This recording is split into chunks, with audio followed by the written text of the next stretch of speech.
Thanks for joining us on Monday Moments. We're going to continue our Armor Up series, specifically talking about being armed with faith. We want the children in Kenya to know that our faith in God makes us stronger than our fears and doubts. It's normal to have fears and doubts. However, we know that faith in God gives us our strength in daily living to know that He is the one that overcomes them and He makes us overcomers. We want them to understand that. We want the children to know that, the children's workers to know that, and even our interpreters to know that it is our strength in God and faith in Jesus and Him alone that makes us have faith over fear. Well, trivia question for you. What is the only miracle found in all four Gospels? If you said the feeding of the 5,000, that is correct. Today we're going to talk about the story that happens right after the feeding of the 5,000. We're going to pick it up in Matthew's account, Matthew 14, starting in verse 22. Immediately, Jesus made the disciples get into the boat and go on ahead of him to the other side, so the other side of the Sea of Galilee, while he dismissed the crowd. Look at this. He dismisses 15,000 people all by himself. No pressure parking lot attendants, but he does that because he's Jesus. But I say 15,000 because it says in the Bible 5,000 men were fed. And so there was probably 10 to 15,000 people on that hill. After he dismissed them, he went up on the mountainside by himself to pray. Jesus instructs his disciples to go ahead of him to start sailing towards Gennesaret, and he goes up to the mountain to pray, which he does often, doesn't he? He models that for us. One of my board members recently posted this: fulfilling the plan of God cannot be done apart from fellowship of God. Let me read that again because I think I slaughtered it. Fulfilling the plan of God cannot be done apart from the fellowship of or with God. And that is so true. Prayer is our power source. It revitalizes us. It energizes us. It equips us. It gives us wisdom. And it simply settles our soul. And I encourage you, take care of your soul. You'll be a better wife, a better husband. You'll be a better parent. You'll be a better employee. You'll be a better boss, leader, if you take care of your soul, which means spending time with Jesus, having fellowship with God. Next verse. Later that night, he was there alone, and the boat was already a considerable distance from land, buffeted by the waves because the wind was against it. Shortly before dawn, Jesus went out to them walking on the lake. When the disciples saw him walking on the lake, they were terrified. "It's a ghost," they said, and cried out in fear. But Jesus immediately said to them, "Take courage, it is I. Do not be afraid." I've always focused so much on Jesus walking on the water that I hadn't ever thought about him letting them experience the storm. Nor did I think about him having compassion on them when they acted and cried out in fear and called him a ghost. He had compassion on them just like he had compassion on the crowd that gathered that he then fed with a little boy's lunch. Look at a few verses before this in Matthew 14:14.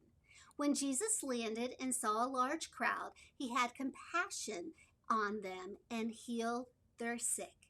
And then he fed them with a little boy's lunch, and there were 12 baskets left over. Amazing. That was a good day to be with Jesus. Healed, fed, wow, dismissed. Anyways, so when Jesus landed, he had compassion on them. Please don't ever think that God's lack of intervening on when you want him to is a lack of compassion. He is always compassionately looking upon you. He wants to intervene with the things that happen, with the circumstances that this fallen world throws at us. Sickness, broken relationships, and justice. However, in his omnipotence, that's just a big word for his all-knowing, right? He's God, he knows everything. In his omnipotence, he knows when to walk on the water and when to stay on the shore. Although we don't always understand it, I don't always understand it. I rarely understand it actually and I want things to happen when I want them to happen, right? But I never mistake it for a lack of love. Please don't ever mistake his holding back, staying on the shore as a lack of love, because God is love. He said to them, "Be encouraged. It is I. Don't be afraid." And that's what he says to us. Sometimes he says it to us through the word of God. Sometimes he says it through the encouragement or a word of knowledge from a friend. Sometimes it's through the miraculous, but it is always through his sacrifice on the cross. And if that's all he ever did, it is enough. It is enough. "Lord, if it's you," Peter replied, "tell me to come to you on the water." "Come," he said. Then Peter got down out of the boat, walked on the water, and came toward Jesus. But when he saw the wind, he was afraid and beginning to sink, cried out, "Lord, save me." Immediately, Jesus reached out his hand and caught him. "You of little faith," he said, "why did you doubt?" I don't think that Peter is testing Jesus here. I've heard that before. I don't think he's testing Jesus here. Do I think he's acting impulsively? Absolutely, it's Peter. But out of his impulsivity, he cries out to God and he asks, "Hey, can I come walk on the water with you?" He's the only one asking to get out of the boat. He's the only one asking to get closer to Jesus, not still afraid that it might be a ghost. So that's a good thing.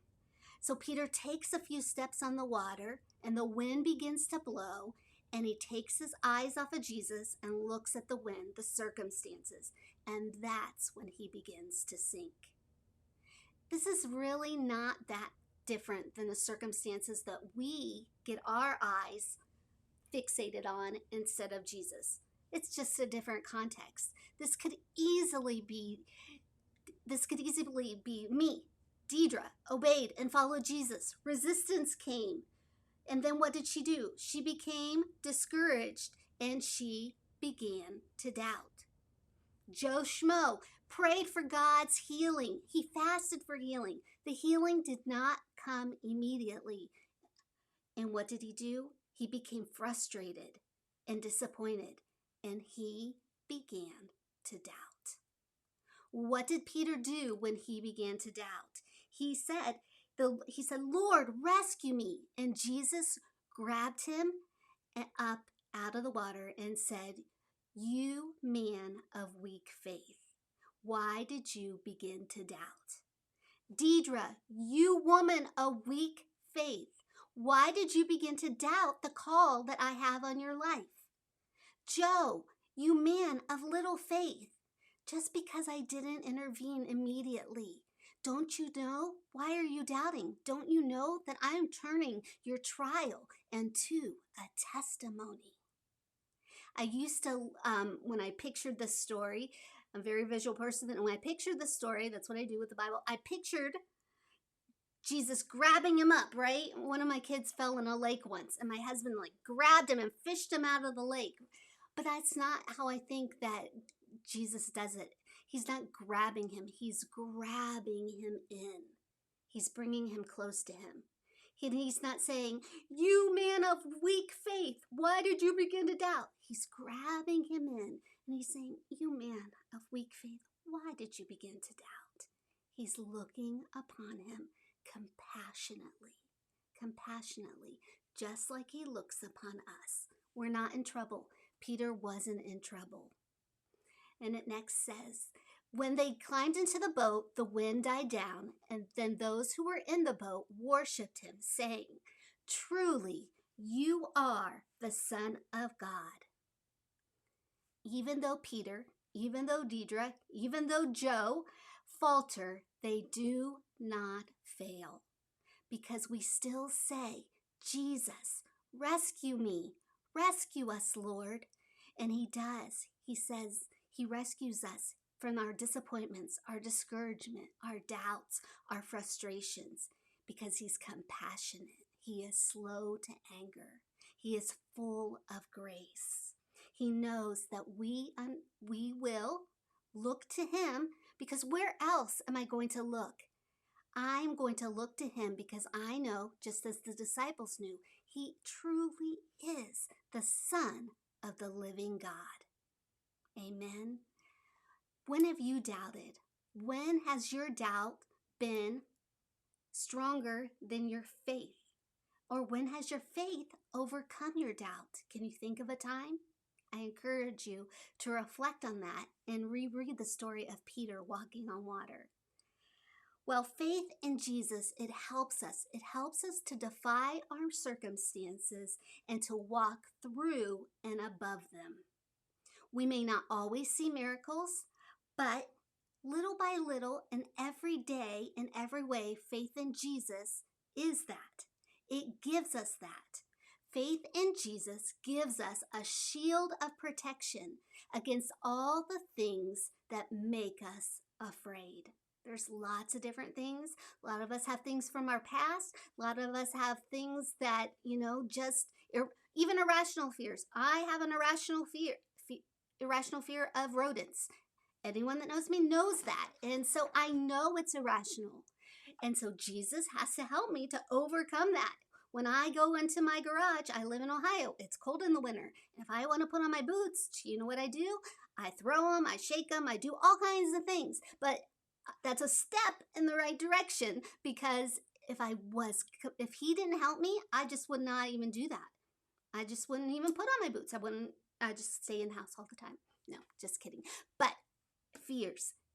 Jesus gives us a shield of protection. He is our shield of protection against all the things that make us afraid. Like the disciples, we can hear Jesus saying, "Be encouraged. It is I. Don't be afraid." Don't be afraid. Well, I want to end this short but sweet, I hope you thought it was, Monday moment with a testimony time.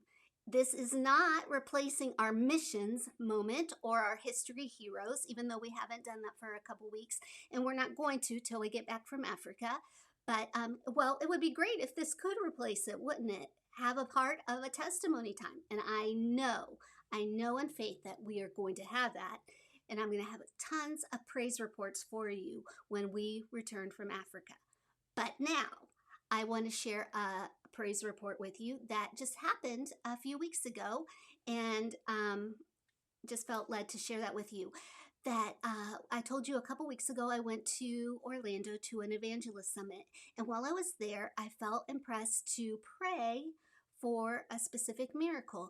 And it's something that I've prayed for over the years. And God has stayed on the shore. Well, this time he decided to walk on the water. He walked toward me.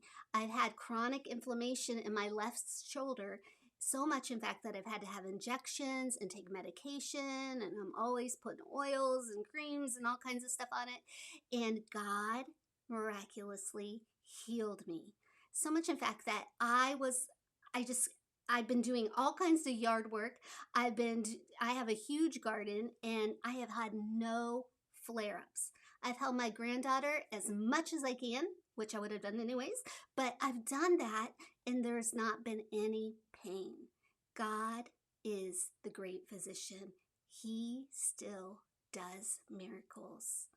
Keep praying, keep seeking him, and don't doubt that he is compassionately looking upon you, even if your answer doesn't come in the time that you want it to come, because he loves you.